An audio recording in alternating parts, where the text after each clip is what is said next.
오늘 할 강의는 12월 6일에 했었어야 하는 그 강의인데 부득이하게 제가 오늘 좀 촬영하게 됐습니다. 개인 사정으로 인해서 강의를 좀 진행하기가 어려웠었어요. 그래서 토요일 날까지 올리려고 했는데 토요일 날도 시간이 안 되고 계속 미뤄지다 보니까 지금 이제 영상을 찍게 된 점 좀 굉장히 죄송스럽게 생각합니다. 그래서 요번 주 금요일에 있는 마지막 15일 강의도 온라인으로 진행될 예정이고, 그때는 거의 뭐 강의가 굉장히 짧을 것 같아요. 그래서 아마 이 강의가 거의 마지막 강의다 이렇게 생각하시면 될 것 같고, 요거 보고 그 보고서 관련해서 좀 잘 작성해 주시면 좋겠습니다. 다시 한번 일정이 좀 딜레이 된 점 굉장히 죄송스럽게 생각하고 미안합니다. 네, 그래서 오늘 할 강의는 오늘 할 강의 전에 이제 지난 시간에 했던 건 뭐였냐면은 그 상관계수를 상관관계의 개수를 구하고 그것 관련해서 그래프 그리고 뭐 상관관계가 무엇인지 각 변수 간에 어떤 상관관계가 있는지 양의 상관관계인지 음의 상관관계가 있는지 아니면 그 값이 0으로 수렴할 때는 상관관계가 없다 이렇게 분석하는 방법에 대해서 먼저 배웠었어요. 그래서 그것들을 잘 시각화하기 위한 방법 그래프 그리는 방법도 배워봤습니다. 그리고 또 뭘 배웠냐면 드디어 이제 머신러닝 하는 거를 배웠는데 그 중에서 머신러닝 하는 방법이 굉장히 많은데 그 중에서 리그레션이라는 회귀 분석 방법을 배워봤어요. 그 회귀 분석 방법 중에서도 굉장히 종류가 다양한데 우리는 가장 기본적인 리니어 리그레션이라는 방법을 배워봤었어요. 그래서 오늘 할 거는 뭐냐면은 지난 시간에 굉장히 짧게만 리니어 리그레션 그 선형 회귀 분석이라는 걸 짧게만 배우고 넘어가서 그것들을 다시 한번 복습하면서 그리고 오늘은 비선형 회귀 분석 방법에 대해서 좀 배워보도록 하겠습니다. 그래서 비선형 회귀 분석 방법에는 로지스틱 리그레션이라는 방법이 있고 클래시피케이션 하는데 주로 뭐 의사결정 나무 요거 하는 거가 있거든요. 그래서 그거를 좀 배워보도록 하겠습니다. 먼저 우리가 이번 시간에 사용할 데이터는 우리 계속 쓰던 피마 인디언 당뇨 데이터셋입니다. 그래서 제가 한 몇 주 전에 그 데이터를 이거 말고도 여러 개 드렸잖아요. 그거는 뭐냐면은 여러분들이 한번 그 지금 배웠던 리니어 리그레션 가지고 한번 다른 데이터셋에 한번 적용을 해봐라 요런 의미였죠. 그리고 보고서 작성하실 때 사용하시라고 데이터셋을 또 따로 드렸고 그래서 그거를 잘 구분해서 사용을 해주시면 좋겠습니다. 자, 그래서 지금부터 이제 강의를 좀 진행을 하면 먼저 지난 시간에 회귀 분석에 대해서 배웠어요. 그래서 회귀 분석이라고 하는 건 뭐냐면은 변수 간에 어떤 관계가 있는지를 모델링이라는 표현을 써가지고 얘기를 했는데 그래서 통계적으로 봤을 때 이 변수와 이 변수가 한 변수가 증가할 때 다른 변수도 같이 증가하더라 혹은 하나의 변수가 증가하면 그 반대편에 있는 어떤 변수는 그거에 대응돼서 감소하더라 이런 것들에 대해서 배워봤습니다. 그게 회귀 분석이었어요. 그래서 주로 종속 변수와 독립 변수 간의 관계가 어떻게 돼 있냐 이런 것들을 분석하는 방식이 회귀 분석이에요.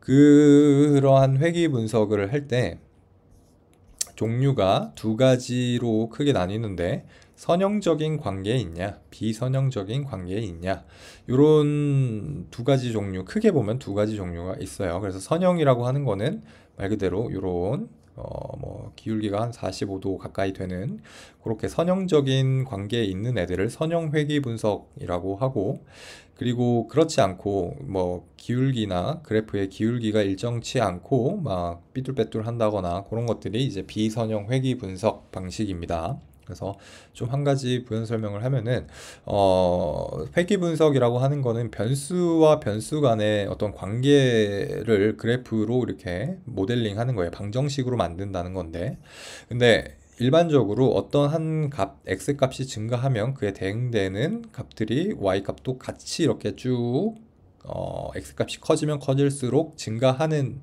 할 때마다 이제 y 값도 같이 증가하는 것들을 선형적인 관계에 있다. 혹은 반비례로 이렇게 쭉 그렸을 때 x 값이 증가하면 y 값이 이렇게 쭉 감소하더라. 그런 것들이 어떤 비율의 특정 비율에 맞게 이렇게 증가하는 경향성이 있다라고 뚜렷하게 보이는 것들을 선형회귀라고 하고, 그렇지 않고 x 값이 이렇게 쭉 증가하는데 y 값은 그대로이다가 갑자기 특이한 어떤 일정한 x 값이 되면은 감소를 하다가 또 갑자기 x 값이 또 증가를 하면 어느 순간에 y 값도 같이 증가를 하다가 그 이상으로 또 x 값이 좀 증가를 했는데도 불구하고 y 값도 뭐 따라서 증가하는 것이 아니라 그냥 y 값은 거의 정체되어 있거나 유지되는 그러한 설명하기 어려운 것들을 비선형 회귀 분석 방식이라고 합니다.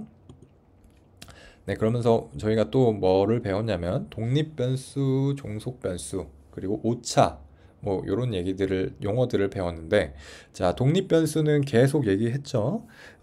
예측하려고 하는 값을 영향을 주는 그런 값들을 독립변수라고 했어요. 그래서 예측값 자체는 뭐냐면 종속변수가 되는 거고, 이 종속변수는 독립변수의 영향을 받아서 종속돼서 값이 계속 변하는 그런 값들을 예측값 혹은 종속변수 이렇게 설명을 했습니다. 그래서 오차라고 하는 건 뭐냐면 모델이 예측한 값과 실제 우리가 관측한 데이터 값을 비교를 했을 때 그 차이가 얼마냐 하는 것을 이제 오차라고 표현을 해요. 그래서 우리가 지금 하려는 건 뭐예요? 피마 인디언 데이터셋으로 봤을 때 독립변수 어떤 거예요? 그 환자를 건강검진을 했을 때 그 혈압이 얼마고 포도당 부하 검사 수치가 얼마고 그리고 뭐 임신 횟수는 얼마인지 나이는 얼마인지 기타 등등 이런 게 독립 변수고, 그런 변수들이 일정 수치가 어느 정도 되면 이 사람은 당뇨병이 있더라 하는 게 종속 변수예요. 종속 변수예요. 당뇨병이 있냐 없냐가 그 0과 1로 표현되는 종속 변수였어요. 그렇게 해서 우리가 760명가량 되는 사람들을 다 실제 뭐 건강검진을 통해서 당뇨가 있고 없고 포도당 부하가 얼마고 혈압이 얼마고 이런 것들을 실제 관측한 값이 있었죠. 그게 이제 실제 값인 거고, 근데 우리가 그 실제 값의 일부 트레인셋을 활용해서 선형 회귀 분석 모델에 이렇게 딱 던져두고 너가 알아서 방정식을 찾아봐 라고 했을 때 어떤 일정한 방정식 값들을 찾아가지고 얘가 방정식을 만들고 예측값을 만들어 줬죠. 그렇게 해서 나온 예측값과 실제 우리가 테스트하려고 남겨놨던 실제 그 데이터 값의 오차를 비교해 봤을 때 정확도가 몇 퍼센트다 라고 나오는 것들, 오차가 몇 퍼센트다 이렇게 표현할 수 있는 거였어요. 네, 거기가 오차고, 그냥 단순하게 말해서 모델이 우리가 만든 모델 선형 회귀 분석이라고 하는 그 모델이 예측한 값과 우리가 관측한 실제 값의 오차가 정확도 차이가 얼마 정도 되냐, 맞았냐 틀렸냐 그 개수를 파악하는 게 정확도였고, 그런 것들을 설명하는 값의 용어가 오차였습니다. 자, 그리고 또 뭐가 있냐면 단순 회귀, 다중 회귀가 있어요. 단순 회귀는 뭐냐면은 제가 이제 드렸던 데이터셋 중에 몸무게 하나와 이제 몸무게랑 신체 길이, 신장, 키죠, 키. 그 값 두 가지만 딱 드렸던 데이터셋이 있을 거예요. 그걸 보면은 그거 가지고 이제 선형 회귀 분석을 실시한다고 했을 때 그거는 단순 회귀가 되겠죠. 하나의 독립 변수, 키든 몸무게든 두 가지 변수만 놓고 그 몸무게를 알면 키를 예측할 수 있다. 이렇게 보는 게 단순 회귀. 딱 하나의 독립 변수만 가지고 하나의 종속 변수를 예측한다는 거고, 다중 회귀는 뭐냐면 둘 이상의 독립 변수와 하나의 종속 변수가 간의 관계를 이제 모델링 하는 거. 그래서 우리가 지금 하고 있는 피마 인디언 당뇨 데이터셋 같은 경우에는 독립 변수가 굉장히 여러 개가 많이 있죠. 그 독립 변수 가지고서 하나의 종속 변수를 예측하는 것. 이런 게 다중회귀 분석 방법이에요. 그래서 우리가 지금 하고 있는 건 다중회귀, 다수의 독립 변수 가지고서 그 사람이 당뇨가 있는지 없는지를 회귀 분석 모델링 하는 거고, 그 중에서 우리가 예측하는 거는 이러한 관계들이 선형적인 관계에 있을 것이다 라고 가정하고 리니어 리그레션을 썼던 거였어요. 자, 여기까지 이해가 됐길 바랍니다. 그래서 다시 정리해보면 우리가 리니어 회귀 분석 중에서 피맛 인디언 당뇨 데이터셋을 회귀 분석 모델링 한다고 했을 때 그 모델링이라고 하는 거는 결국엔 방정식을 찾는 거예요. 어떤 독립 변수와 어떤 종속 변수 간에 어떤 관계가 있더라를 수학적으로 방정식으로 모델링 하는 거고, 그것들을 여러분들이 직접 하는 게 아니라 컴퓨터가 알아서 하되, 그 모델링을 할 때는 이제 선형적인 관계에 있어서 있을 거라고 가정하니까 선형 회귀 분석을 실시했던 겁니다. 자, 그렇게 했었고, 코드는 요거 한 번씩 다 따라서 해보라고 했어요. 그래서 제가 지금까지 GitHub 그 과제 검사를 하나도 하지 않았는데, 그런 것들은 아마 막판에 한 번에 다 훑으려고 합니다. 그래서 출석과 관련된 부분은 15일 이후에 아마 여러분들이 확인하실 수 있을 거고, 그 여러분들이 다 그 어플이나 이런 거 통해서 출석 여부를 확인할 수 있을 거니까 못하신 분들은 뭐 최대한 채워 넣으시길 바라고, 그래서 뭐 온라인으로 수업했던 것들은 최대한 출석을 잘 다 인정해 주려고 하니까, 조금 뭐 당시에 못했던 거 있다라고 하신 분들은 지금이라도 좀 채워 놓으시면 그거 반영해서 점수는 뭐 조금 깎이더라도, 많이 엄청나게 이제 기한을 넘어서 이제 제출하신 분들은 좀 점수가 깎이더라도 최대한 출석 뭐 반영해 드릴 테니까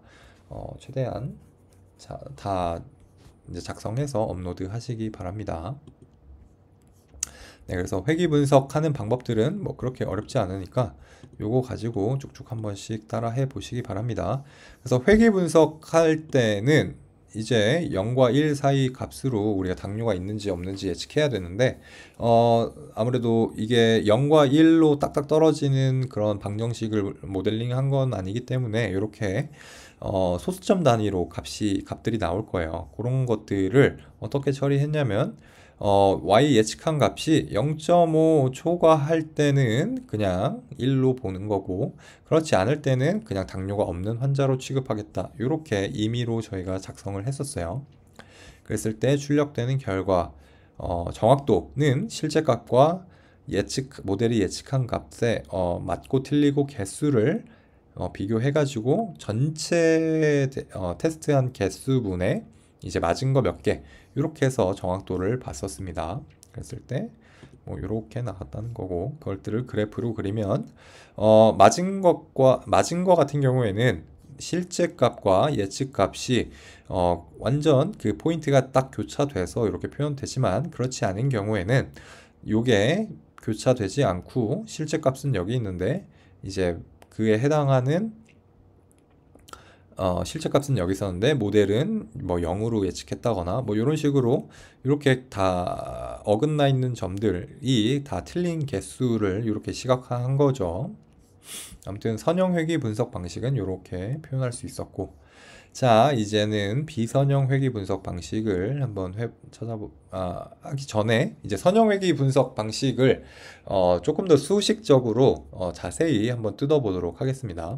그래서 선형 회귀 분석이라고 하는 거는 지도학습 알고리즘이라고 해요. 지도학습이 뭐였냐면, 기억이 안 날 수도 있는데, 우리가 답을 컴퓨터한테 이제 문제도 주어지고 답안지도 주어지는 거예요. 그래서 너가 직접 그 방정식을 찾아가면서 이게 맞는 값인지 틀린 값인지 그 우리가 y 테스트 값으로 제출했던 것들을 보면서 비교해보고 그걸 오차를 수정해 나가봐 라고 하는 방식이 지도학습 알고리즘이에요.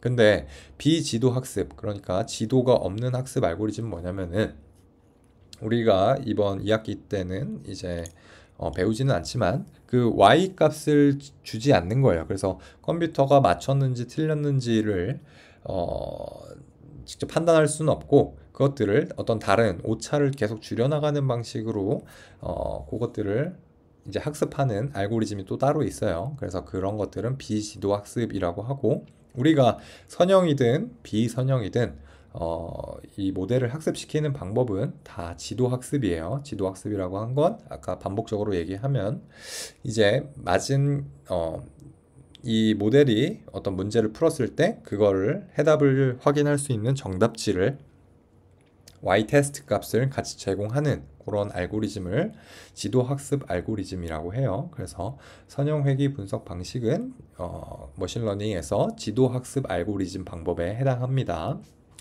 아무튼 독립변수를 컴퓨터한테 주고 그래서 그걸 바탕으로 종속변수를 예측하려고 하는 것이 목적이고 선형회귀 분석 같은 경우에는 그러한 독립변수와 종속변수 간의 관계가 선형적인 관계에 있을 것이라고 가정했을 때 그 방정식의 개수들을 찾으려고 하는 그러한 방식이에요. 그래서 독립변수, 종속변수 그거를 뭐 피처라고 독립변수는 피처라고도 표현하고 종속변수는 타겟 밸류 그게 뭐냐면 우리가 찾고자 하는 y-값, 예측값, 뭐 아웃풋 밸류 출력하는 값, 출력 변수 뭐 이렇게도 표현합니다.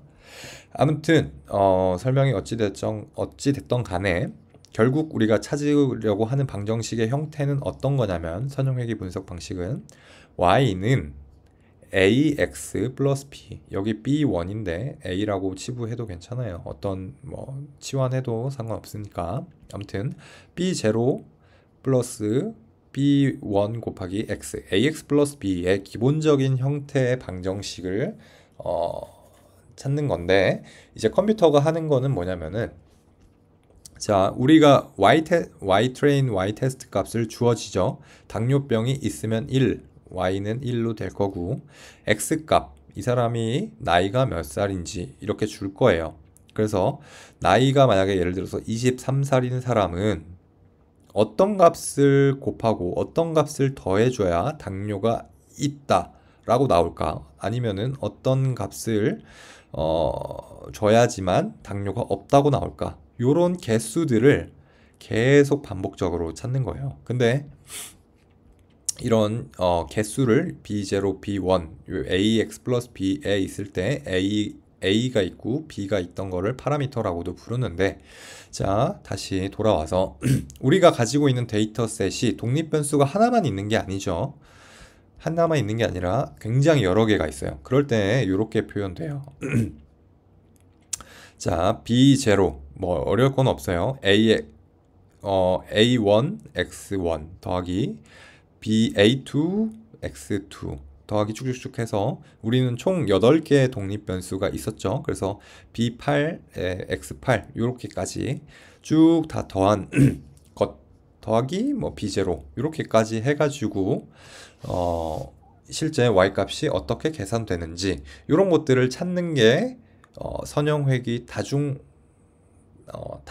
회귀 분석 방식의 선형 회귀 분석 방식인 거예요. 그래서 우리가 머신러닝 선형 회귀 분석 방식을 했을 때 우리가 가지고 있는 데이터셋으로 모델링을 한다라고 하는 것의 의미는 뭐냐면은 이렇게 y는 요로 블라블라블라 하는 것들의 요 b 각각의 b 뭐 a1이라고 표현되지만 뭐 b라고 쭉쭉쭉 되어 있는 것들 이러한 모든 값들을 컴퓨터가 우리 데이터 상황에 맞게 계속 반복해 가면서 그 값을 찾아 나가는 거예요. 이 b들이 각각의 b들이 어떤 값이 되어야 하는지를 이렇게도 해보고 저렇게도 해보고 컴퓨터가 이 값을 주어보기도 했다가 저 값도 넣어보고 해가지고 이 y를 딱 맞게 표현할 수 있는 어떤 그 개수들, 파라미터들을 찾아 나가는 것이 학습하는 과정이에요.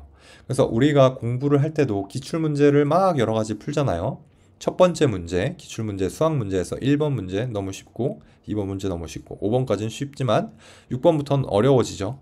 그렇게 해서 각각의 뭐 수학 문제가 뭐 30문제 있다고 하면은 각각의 이런 문제는 이렇게 대응하고 1번 문제는 이렇게 대응, 2번 문제는 이렇게 대응, 3번 문제는 이렇게 대응, 뭐 행렬 문제는 이렇게 대응, 통계 문제는 이렇게 대응, 뭐 미분은 이렇게 대응.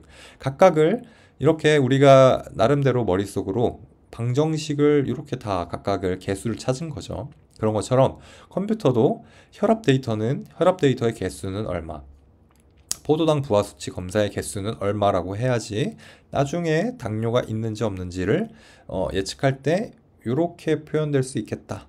이거를 최적화하는 거예요. 근데 이것만 있으면 컴퓨터가 무한한 값을 다 대입해 보겠죠.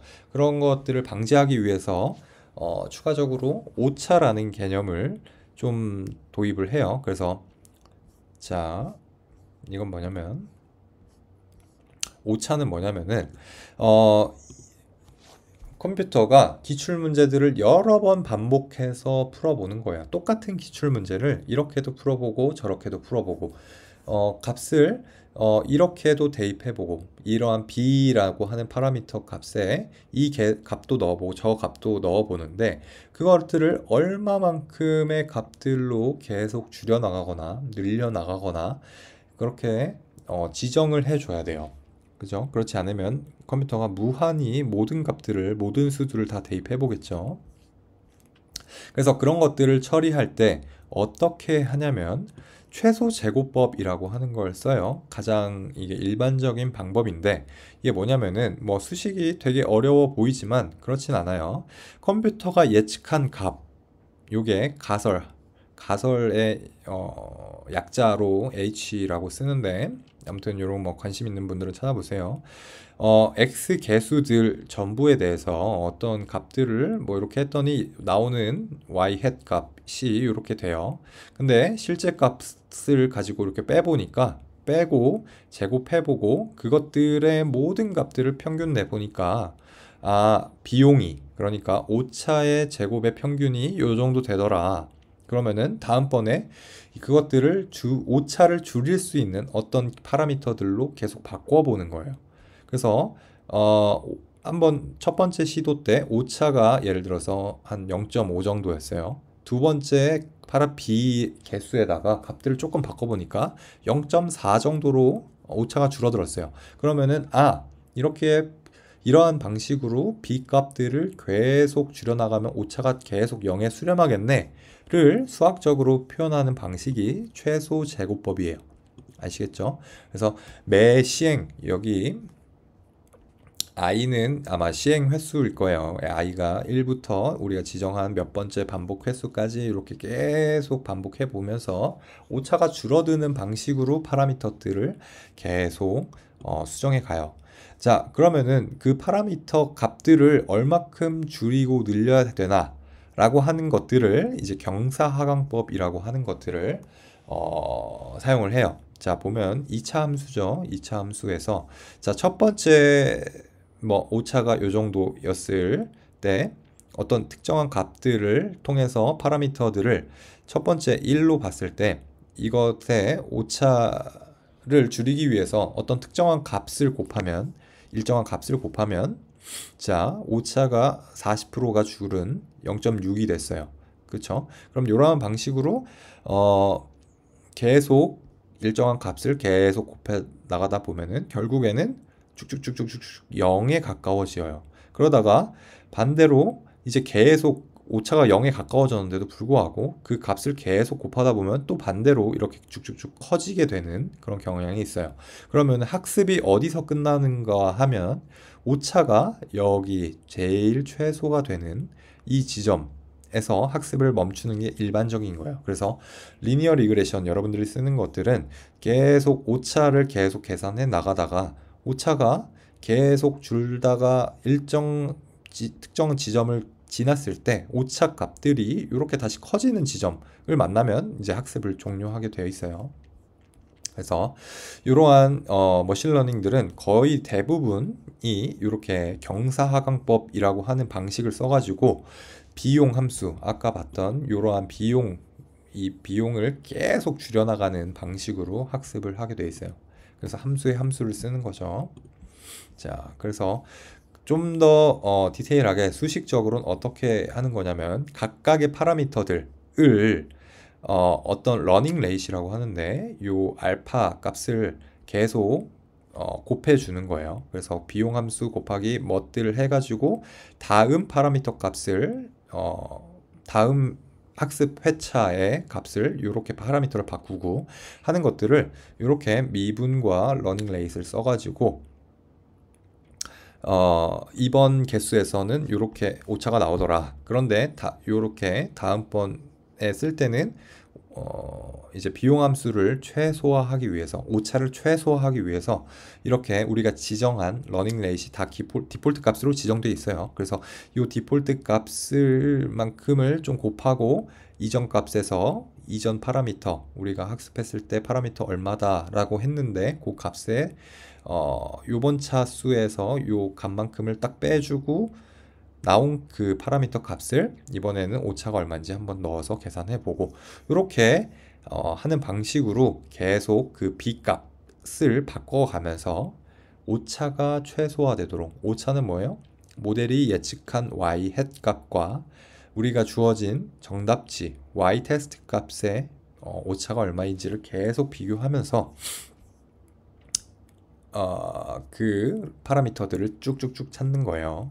자, 그래서 자, 그래프로 이렇게 그려보면 어떻게 되냐면 자, 이게 실제 모델이 학습하는 과정을 이제 경사하강법과 실제 모델이 선형회귀 분석 방식으로 요 방정식을 찾아 나가는 과정을 시각화한 거예요. 자, 보세요. 요거는 경사하강법. 자, 이거는 실제 모델이 파라미터를 찾아가지고 우리 요 점들은 실제 있는 데이터들이고 이 실제 데이터들의 관계를 선형적으로 모델링 하려고 했을 때 어떤 일이 발생하냐면 자, 이 경사하강법에 의해서 계속 오차를 0에 되는 요 지점까지 쭉 내리면서 계산을 하죠. 그럼 처음에는 방정식이 완전 오차가 크게 있다가 계속 그 파라미터 값을 수정하면서 데이터와 오차 값이 최소화되는 이 방정식을 찾아 나가는 거예요. 이런 식으로 우리가 보이지 않는 그 컴퓨터가 연산하는 값들은 요 비용 함수와 이제 경사하강법 요 함수에 의해서 이렇게 방정식의 개수를 계속 한 번씩 바꿔가면서 선형회귀 분석 방식 혹은 비선형회귀 분석 방식의 방정식을 찾아 나가는 겁니다. 아시겠죠? 자, 그러면은 궁금할 수가 있어요. 학습이 끝났을 때 여기 개수가 각각이 얼마인가요? 를 확인할 수 있는 방법이 뭔가요? 이렇게 물어볼 수 있어요. 자, 그래서 자, 이게 이제 지난 시간에 했던 코드인데 제가 빠르게 타이핑 하느라고 그 전처리 과정 중에서 그 민맥스 스케일러는 좀 제외하고 코드를 짠 거예요. 그 점을 좀 양해를 해주시고 자, 어차피 뭐 지금 값에서는 좀 차이가 있겠지만 아무튼 방식은 똑같아요. 자, 맨 처음에 헤더를 지정하고 헤더라는 거는 뭐 데이터의 그 속성 정보가 무엇인지를 나타내 주는 거고 임신 횟수, 포도당 부하 검사 수치, 뭐 혈압 등 뭐 이런 것들이 각각이 뭐다, 데이터 속성 정보가 뭐다라는 것들을 알려주기 위해서 헤더라는 걸 썼고 그 다음에 데이터를 불러와야죠. 여기 상대 경로 지정해서 폴더 위치, 데이터가 위치한 이 데이터 폴더에서 피마 데이터셋 파일명을 불러왔죠. 그런 다음에 한 건 뭐예요? 독립변수, 종속변수를 나눠주었고 자, 그런 다음에 학습과 테스트 셋으로 나눠줬어요. 전체 데이터에서 10%를 테스트 셋으로 쓰겠다. 그러면 전체 데이터의 90%는 트레인으로 쓰겠다 하는 것들을 함수로 이렇게 썼어요. 요건 당연히 위에서 임포트 해야겠죠. 자, 그 다음에 리니어 리그레션 모델을 하나 만들어 두고 그 다음에 모델이 학습하게 해요. 뭐를 학습하냐면 우리가 트레인 셋과 테스트 셋으로 나눠준 것들 중에서 트레인을 넣어줘요. 자, 그렇게 하면 여기까지만 실행을 해보면 어떤 일이 발생해요? 아무것도 안 나오죠. 원래는 여기서 y predict 이런 값들을 썼는데 그렇게 그게 원래 정석적인 건데 지금은 하려고 하는 게 뭐냐면 그래서 컴퓨터가 찾은 그 파라미터 그 선형 방정식에서 각각 ax 플러스 b라고 있는 방정식에서 a는 뭐고 b는 뭔지 그 개수는 어떻게 됐는지를 찾는 거예요. 그게 coefficient라고 하는 그거의 약자를 써가지고 모델점 coef 요걸 타이핑하게 되면 각각의 파라미터들을 컴퓨터가 찾은 파라미터들의 값이 얼마인지 이렇게 표현이 돼요. 그래서 여러분들의 오늘 퀴즈는 요거를 직접 그려보는 거예요. 요 개수를 썼을 때 방정식이 어떻게 그려지는지. 자, 요건 뭐예요? 각각의 개수들이죠. 요 개수와 입력값들을 각각을 넣어주면 이제 y 값이 예측될 건데 그것들을 표현하는 방정식을 한번 그려보세요. 그래서 요거처럼 이렇게 두 개의 그래프를 겹쳤을 때 어떤 거? 실제 우리가 관측한 실제 값과 요 그래프를 그려보면 이런 식으로 잘 나타나는 걸 알 수 있을 겁니다. 자, 여기까지가 리니어 리그레션 분석인데 머신러닝이라고 하는 게 도대체 어떻게 이 방정식을 찾아가는지를 조금 더 시각적으로 이렇게 배워봤습니다. 그래서 그것들을 할 수 있는 뭐라고 해야지 원동력이라고 갑자기 단어가 좀 생각이 안 나는데 컴퓨터가 머신러닝을 통해서 데이터를 학습하면서 그 데이터들을 대표하는 방정식을 찾아나가는 과정은 이러한 비용함수, 오차가 최소화되게 하는 그러한 값들을 계산하는 함수와 경사하강법을 통해서 그 파라미터들의 값을 얼마만큼씩 줄여야 되는지를 이렇게 모델링한 함수들을 가져다가 사용을 한다는 거였어요. 그렇게 해서 컴퓨터가 데이터들을 대표하는 방정식을 찾아 나간다. 이렇게 말씀을 드린 겁니다. 근데 이 방식이 리니어 리그레션만 해당되느냐? 그런 거는 아니에요.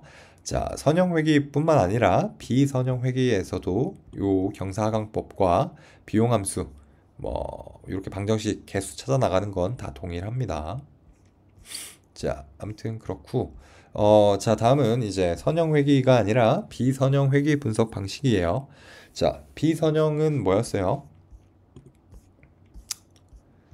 선형적인 거는 어떤 한 변수의 값이 증가하면 다른 변수에 그에 대응되는 y축 값도 같이 늘어나거나 줄어들거나 하는 그런 관계에 있는 것들을 모델링하는 건데 비선형은 이제 그렇지 못한 것들을 비선형이라고 부른다고 했죠. 우측에 있는 요 그래프 같은 것들의 방정식을 비선형이라고 해요. 자, 그랬을 때 대표적으로 뭐가 있냐면 현실 세계에 있는 거의 대부분의 방정식들은 거의 다 비선형 관계에 있어요. 그래서 예를 들어서 우리가 장사를 한다고 가정해보죠. 샌드위치를 파는 장사라고 해봅시다. 근데 이게 요일에 따라서 월, 화, 수, 목, 금, 토, 일 각각의 손님 수를 딱 지정해 봤더니 이게 일자라고 하는 값들이 계속 증가하죠. 월요일을 0으로 했으면 화요일은 1일 거고 그 수요일은 2일 거고 그죠? 그렇게 0, 1, 2, 3, 4, 5, 6, 7 6까지겠죠. 0, 1, 2, 3, 4, 5, 6까지 월, 화, 수, 목, 금, 토, 일 해서 6일치의 값과 그에 해당하는 손님의 수 월요일은 20명 화요일은 30명 이렇게 되겠죠. 그런데 현실 세계는 어때요? 이날 비가 올 수도 있고 아니면 눈이 폭설이 낼 수도 있고 아니면 어떤 날은 근처에서 행사가 있어서 손님이 더 많을 수도 있고 굉장히 변수가 어떤 한 x축 요일이라고 하는 값들이 증가하더라도 그에 해당하는 찾아오는 손님의 수가 일정하지가 않는 상황이 많죠.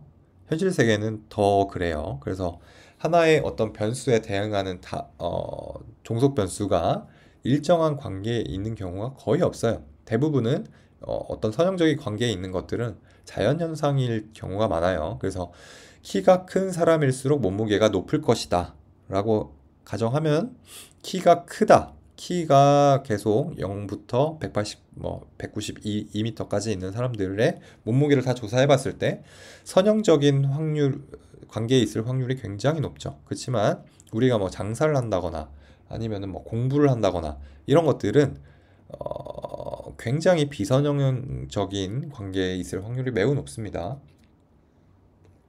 공부라는 것도 어떤 날은 공부 학습량이 굉장히 많을 수도 있고 어떤 날은 적을 수도 있고 이런 요일별로 공부 학습 시간을 다 다르게 측정할 수도 있는 거고 그에 따라서 학업 성취도가 사람마다 어떤 개인의 특성마다 또 다 다르고 그쵸? 이런 것들을 모델링 할 때는 선형 방식이 적합하지 않을 수가 있어요. 그럴 때 이제 비선형 관계를 많이 합니다.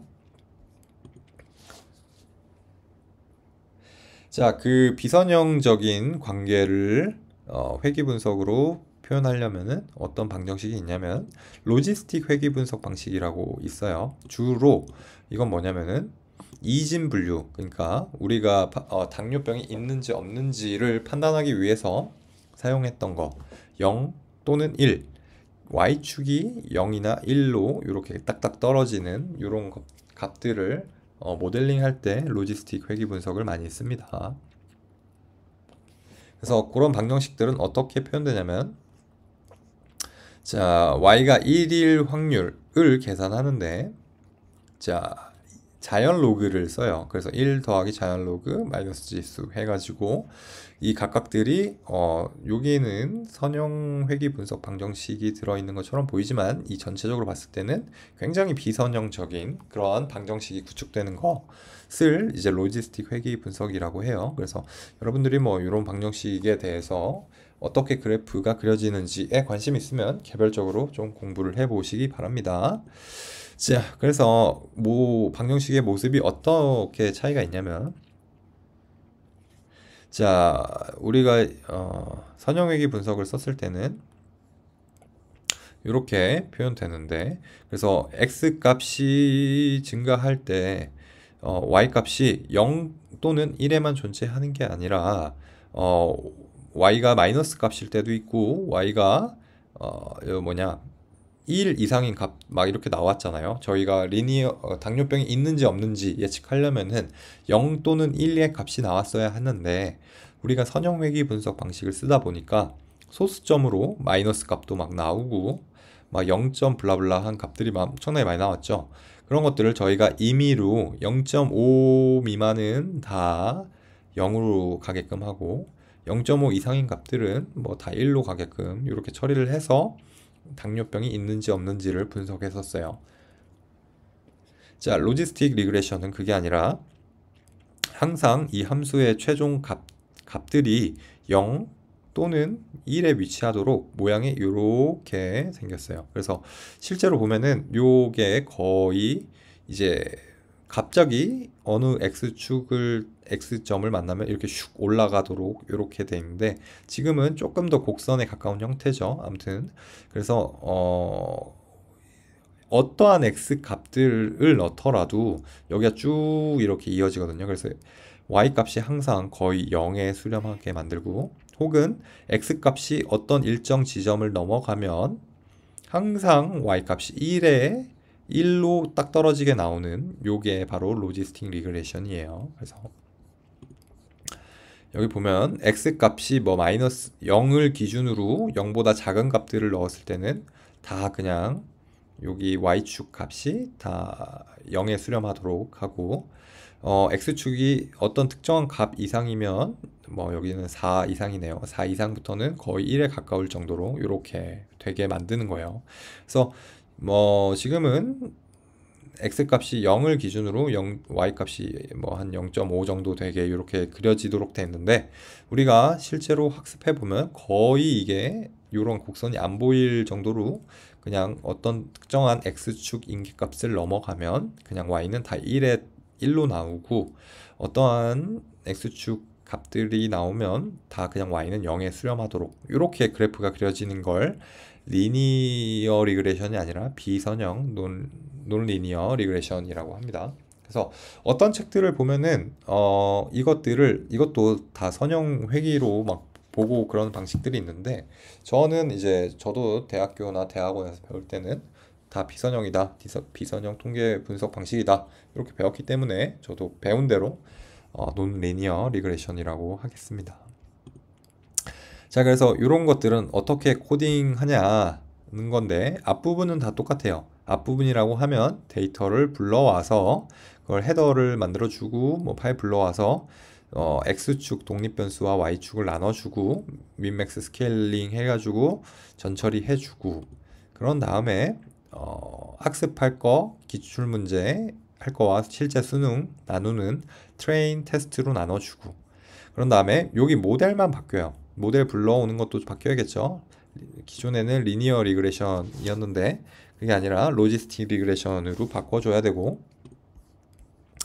로지스틱 리그레션이라고 해서 트레인, X 트레인, Y 트레인 이렇게 넣어주면 학습이 끝납니다. 그렇게 해서 모델이 얼마 잘 예측했는지 결과를 보면 우리가 더 이상 0.5 미만은 0으로 치환하고 뭐 0.5 초과는 1로 치환하고 그런 것들을 하지 않더라도 이제는 로지스틱 리그레션을 썼기 때문에 컴퓨터가 알아서 특정 X값 이상으로는 다 1로 치환하고 특정한 X값 미만으로는 다 0으로 Y값이 0으로 치환해서 당뇨병이 이 지점, 이 분기점을 넘어가면 다 0 또는 1로 알아서 계산하도록 방정식을 만들어 줬을 겁니다. 그래서 요 예측값을 해보면 이제 다 0 또는 1로 나온다는 걸 알 수 있고 그래서 그것들을 실제 값과 모델이 예측한 값을 비교해보면 정확도가 얼마인지 계산할 수 있습니다. 이 방식은 다 똑같아요. 그래서 퀴즈 풀 때 이런 것들 다 따라서 코딩해 보시길 바랍니다. 자, 그 다음에 논리니어 리그레션 방식 중에 또 뭐가 있냐면 로지스틱 리그레션 말고 이제 의사결정 나무라고 하는 게 있어요.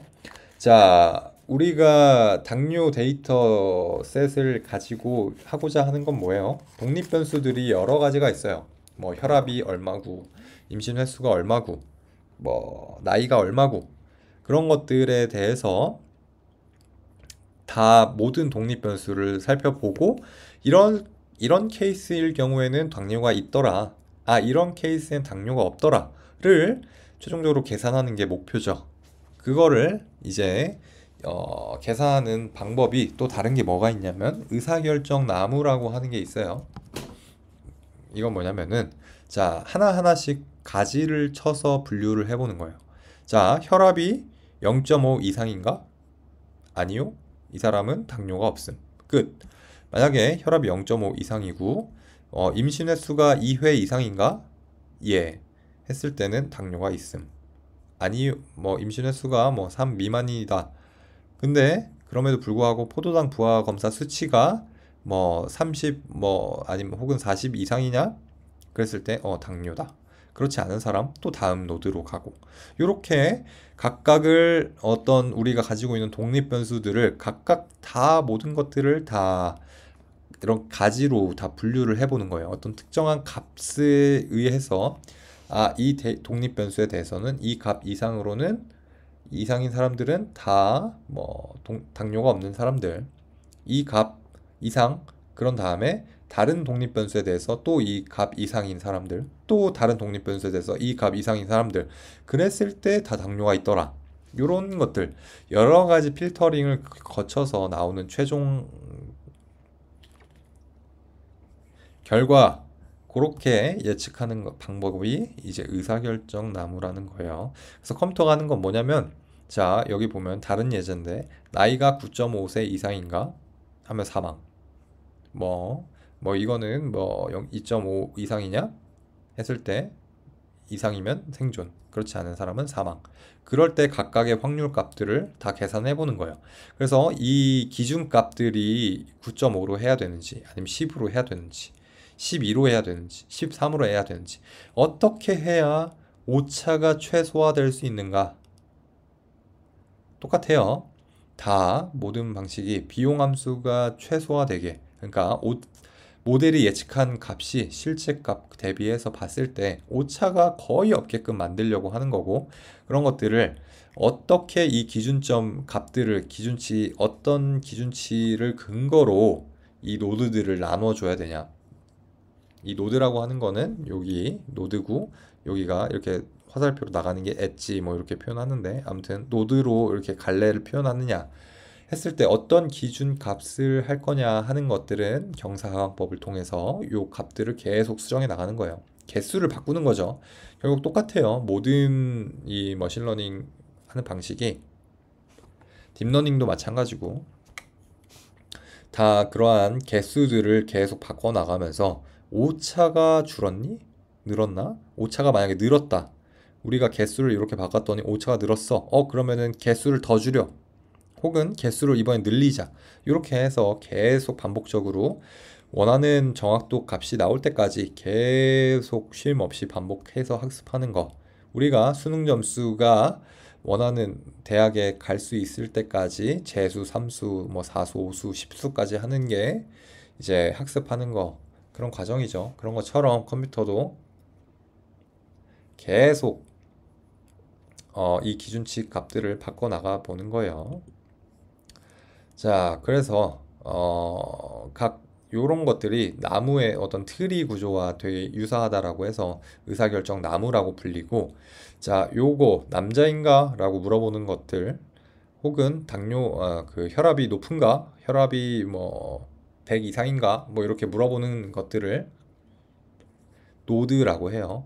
그래서 여기 노드라고 하는 거 안에서 어떤 조건을 테스트해 보는 거고, 그래서 가지로 나뉘는데 어떤 조건에 의해서 yes냐, true냐, false냐로 나뉘고, true인 경우에 당뇨가 있다라고 판별하는 거, 이렇게 나뉘는 것들을 가지, 뭐 엣지 뭐 이렇게 부릅니다. 그랬을 때 마지막에 당뇨가 있냐 없냐 이렇게 나누는 마지막 노드라고 부르는 게 말단 노드, 최종 결과값 이렇게 부릅니다. 자, 의사결정 나무는 오버피팅 되기가 굉장히 쉽다라고 했어요. 자, 그도 그럴 것이, 컴퓨터가 우리가 가지고 있는 모든 데이터셋을 이러한 조건문 여러 개로 계속 갈래를 딱딱딱 치다 보면은 우리 데이터셋에 딱 알맞은 형태의 수치들, 그러니까 뭐 혈압이 100 이상이냐, 110 이상이냐, 102 이상이냐, 130 이상이냐, 이런 것들을 굉장히 우리 데이터셋에만 특화되게 수치를 찾을 거예요. 그런 상황을 과적합이라고 불러요. 그렇게 우리 데이터셋에 딱 맞게 개수를 찾으면 발생하는 문제가 뭐냐? 라고 했을 때, 다른 새로운, 우리가 결국에는 그 방정식을 찾고자 하는 것들은 기존에 당뇨가 있건 없건 했던 그런 사람들의 데이터를 가지고 일반화된 방정식을 만들어서 새로 어떤 사람이 건강검진을 받았을 때 그 건강검진 받은 내용만 가지고도 당뇨를 예측할 수 있어야 되는데, 우리 데이터셋에 너무 딱 맞게끔 이러한 수치들을 만들어 버리면, 개수들을 만들어 버리면, 다른 말로 우리 데이터셋에만 딱 알맞은 이러한 방정식들을 찾아버리게 되면은 새로운 건강검진 환자가 나왔을 때 대응을 할 수가 없다는 거예요. 무슨 말인지 이해가 됐나요?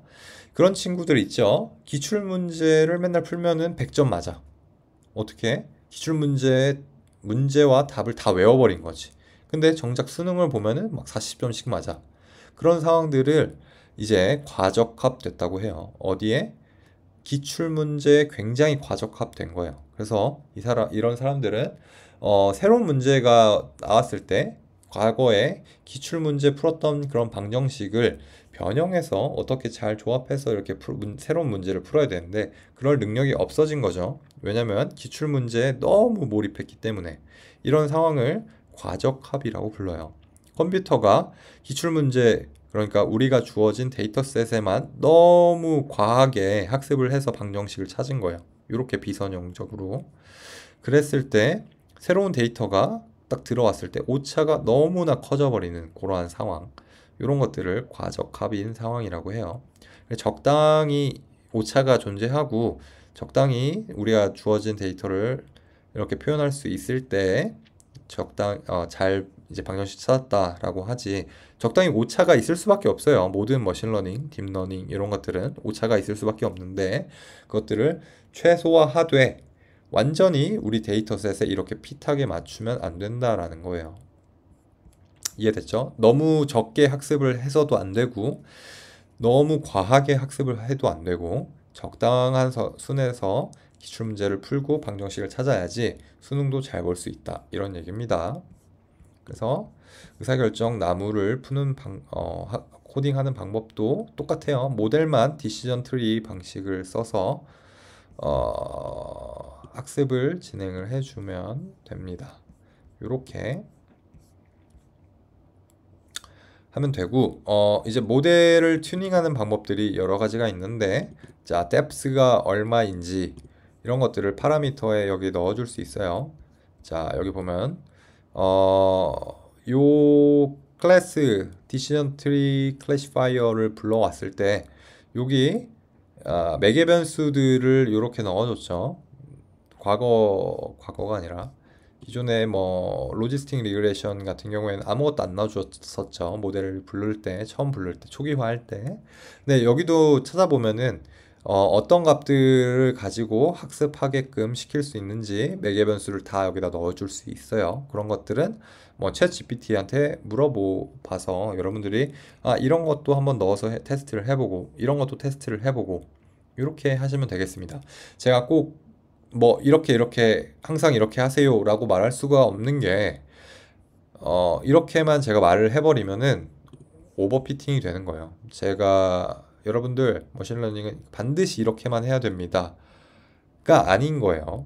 데이터마다 어떻게 코딩할지 다 상황마다 다 다른 거고, 모델 어떤 데이터마다 이러한 매개 변수 값들을 얼만큼을 줘야 되는지는 해보지 않고서는 알 수가 없어요, 여러분들이.